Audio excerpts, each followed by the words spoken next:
আসসালামু আলাইকুম ভিউয়ার্স, আজকে আমি আপনাদেরকে এই বড় কাতলা মাছের মাথাটা মুগ ডাল দিয়ে রান্না করে দেখাবো।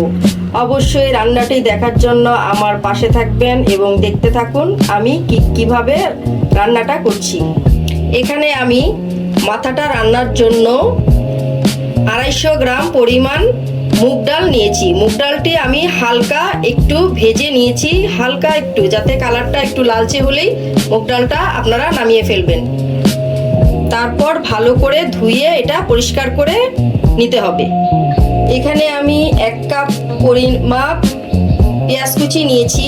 এখানে 4-5টা পেঁয়াজ আমি কেটে নিয়েছি, কেটে ধুয়ে পরিষ্কার করে নিয়েছি। এখানে আমি 2টা টমেটো কিউব করে কেটে নিয়েছি।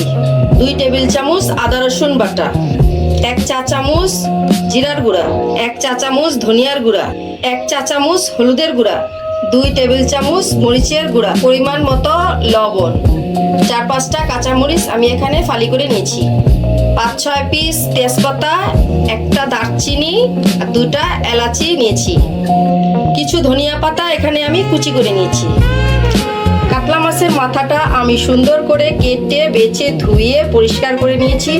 এই মাছটা আমি একটু হালকা মাথাটা ভাজা দিব, তাই আমি এখানে কিছু লবণ মাছটার উপরে ছড়িয়ে দিচ্ছি আর দিয়ে দিচ্ছি কিছু হলুদের গুঁড়া দিয়ে আমি এটা হালকা ম্যারিনেট করে রেখে দেব 10 মিনিটের জন্য। তারপর আমি ভেজে দেখাচ্ছি। কাতলা মাছের মাথাটা ভাজার জন্য এখানে আমি ফ্রাই প্যান বসিয়ে দিয়েছি। তারপর দিয়ে দিচ্ছি পরিমাণ মতো তেল। তেলটা গরম হলে এখানে আমি মাথাগুলো ভাজার জন্য দিয়ে দিচ্ছি।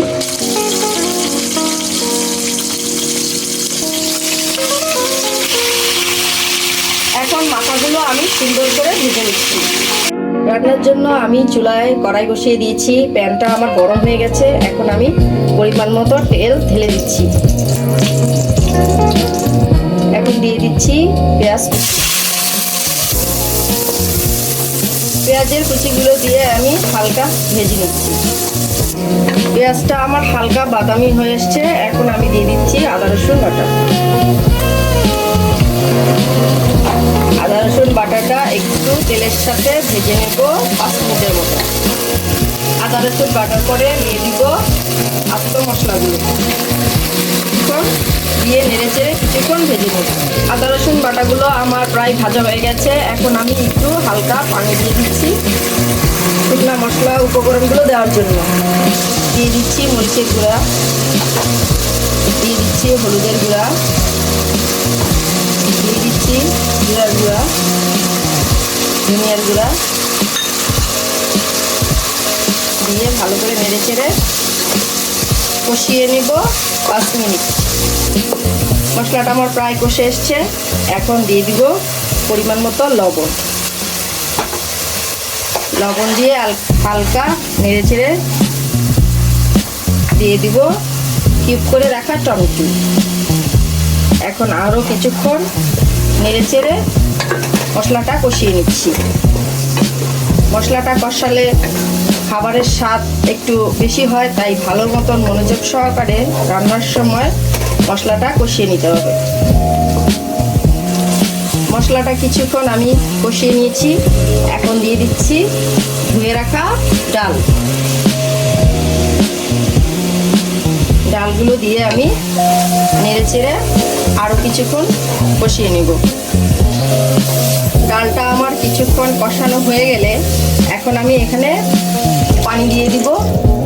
অল্প 1 কাপ পরিমাণ পানি দিয়ে এটা ঢেকে দেব কিছুক্ষণের জন্য। ডালটা আমার ভালো করে কষানো হয়ে গেছে।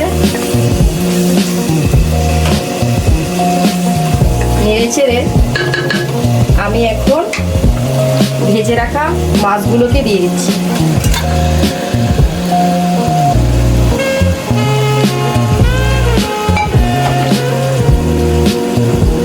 দিয়ে নেড়ে চেড়ে ভালো করে কষিয়ে নেব আরও 3-4 মিনিট। মাথাগুলো দিয়ে কষানোর পরে এখন আমি এখানে গরম পানি দিয়ে দিব পরিমাণ মতো। এখানে গরম পানিটা ব্যবহার করলেই ভালো হয়, না হলে ডালগুলো আমি কষিয়েছি ওই ডালগুলো আবার শক্ত হয়ে যাবে। গরম পানিটা দিলে ডালগুলো ফুটতে সুবিধা হবে। এখন নেড়ে চেড়ে আমি ঢেকে দেব ডাল সিদ্ধ হওয়া পর্যন্ত।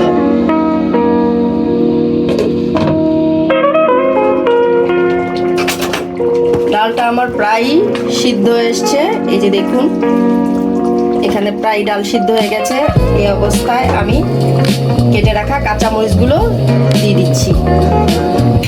কাঁচামরিচটা দিয়ে আরও 5 মিনিট ঢেকে দিচ্ছি। আর এই ফাঁকে আমি লবণটা একটু চেক করে নিয়েছি, লবণটা আমার প্রায় ঠিক মতন হয়েছে। এখন ফিরে আসছি 5 মিনিট পর। রান্নাটা আমার পুরোই কমপ্লিট হয়ে গেছে। এখন দিয়ে দিচ্ছি কেটে রাখা ধনিয়া পাতাগুলো। পরিবেশন করে ফিরে আসছি। তৈরি হয়ে গেল আমার কাতলা মাছের মাথা দিয়ে মুগ ডাল। আমার রেসিপিটি যদি ভালো লেগে থাকে তাহলে লাইক, কমেন্ট এবং শেয়ার করতে ভুলবেন না। আর আমার চ্যানেলটি অবশ্যই সাবস্ক্রাইব করবেন, বেল আইকনটি বাজিয়ে রাখবেন নতুন নতুন রেসিপি দেখার জন্য। আর যারা সাবস্ক্রাইব করেছেন এবং আমার ভিডিওগুলো দেখছেন তাদের জন্য অসংখ্য ধন্যবাদ।